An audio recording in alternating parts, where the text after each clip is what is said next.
The message of President Barack Obama's half-hour address here to hundreds of labor supporters: America is on the move. He touted his economic success with recovery of the auto industry. Labor supporters also cheered loudly for equal pay for equal work, and when Obama mentioned higher minimum wages. Now, Obama says he supports the average American worker because he has been there. That's the type of family he grew up. Debris from the vehicles involved in the crash on Tuesday evening still litter this intersection at St. Augustine Drive. Accident reconstruction teams say it could take months to finish this investigation. Many adults were in elementary school. Math looked a lot like this, a series of arithmetic problems. But now teachers are having students focus on what's commonly referred to as word problems. With more snow expected this Christmas week, the winter fun is sure to continue right through the holidays. In Suamico, Kelly Schlicht, Fox 11 News.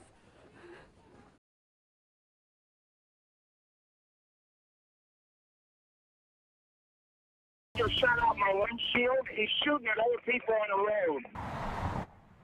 A horrific ride on Highway 141 in Marinette County yesterday ends with a man who shot himself dead. Good evening, everyone. You just heard part of the 911 call from a rather terrified couple from Illinois, randomly shot at yesterday afternoon. Yeah, can you imagine? The shooter also fired shots at a deputy's squad car. Now, Fox 11's Kelly Schlicht has been following this story ever since it broke late yesterday afternoon. It's unreal. And Kelly, what's new this evening? Michelle, we're finding out more about the shooter. The Marinette County Sheriff identifies him as 43-year-old Rob DeGroot from Green Bay. DeGroot led deputies on a nearly 35-mile chase. It started near Wasaki and ended in the town of Goodman. Tonight, we have new details. 911. The northbound on 41, just north of Crivets. Guy just shot out my windshield. He's shooting at other people on the road. Larry Peters was driving with his wife in this Jeep from Illinois to the UP when a bullet shattered his windshield. It happened just south of Wasaki on Thursday afternoon. The bullet hit right in front of her. The glass shattered into her face. She's okay, just scared to hell. Peters stayed on the line with the 911 operator as the gunman, Rob DeGroot, chased the couple northbound on 141. He just shot at me. He just shot again. Marinette County Sheriff Jerry Sovey says DeGroot shot the back of the Jeep with a 9mm handgun as he passed it on the highway. Fired at him again, and this goes all the way through into the inside of the vehicle. Sovey says the couple didn't know DeGroot. Oh, they had seen it further south down by Crivets, but when they got up by Wasaki, then this happened. But there's no apparent reason for it to happen. Sheriff's deputies caught up with the suspect just north of Wasaki. He continued on 141 towards Pembine, where he turned onto U.S. Highway 8 and shot at deputies. Then DeGroot eventually turned down Shrine Road in Goodman. Deputies called for backup on the dusty dirt road. When they got out of the armored unit, there was no response from the suspect, who was face down on the ground near the crashed vehicle. It was off into the woods and through some trees. And then they approached him, and it appears that he had a self-inflicted gunshot wound to his head. The Sheriff's Department says it will continue to investigate what led DeGroot to go on this drive-by rampage. The Marinette County Sheriff says he's grateful no one else was injured. The sheriff says DeGroot also had a scoped rifle and ammunition with him in his vehicle. DeGroot had been depressed recently, the sheriff said. Tom? We continue to follow details on a deadly crash in Pulaski. A woman is dead and more than a dozen injured after a car hit a school bus. That bus was full of Pulaski High School volleyball players coming back from a match. It happened outside of Pulaski at the intersection of Highway 29 and St. Augustine Street. Fox 11's Kelly Schlicht was on the scene and has the latest. Wow, you never prepared for anything like this. What started as a trip home from a girls' volleyball tournament on the first day of school ended in tragedy. This evening, one of our buses was returning from a volleyball event at Seymour High School and was involved in a car accident. The Brown County Sheriff's Department says the passenger of this mangled black car was pronounced dead at the scene.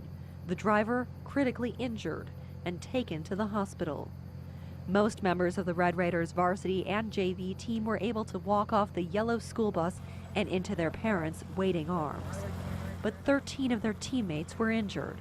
8 were taken to the hospital. Brown County Sheriff's deputies say the car hit the back of the school bus, and that's where most of the children who were injured were sitting.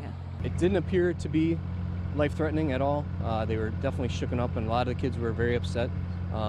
And obviously it was a pretty traumatic event. Now the school district says its attention shifts to the emotional well-being of these student survivors. Our students and coaches are incredibly resilient, and they really do seem to be relatively calm and collected considering the situation that occurred here this evening. The district's been mobilized to offer support to the families, not just today, but going forward.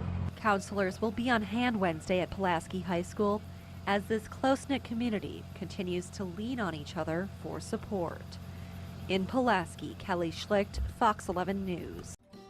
Under the category tonight of How Time Flies, for students it's less than 4 weeks until they're back in the classroom.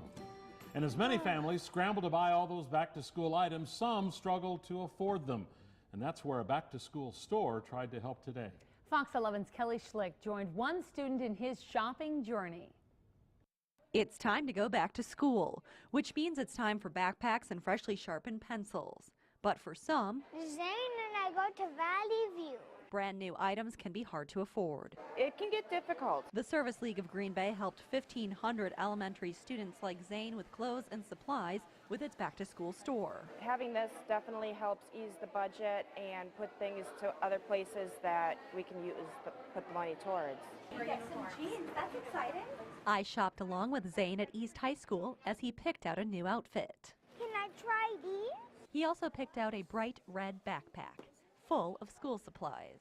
And I have pens, and I have a light-up marker, and 2 glue sticks, and some pencils, and a special pencil. The back-to-school store doesn't just give kids new colored pencils or highlighters. It also gives them self-confidence as they head back to class.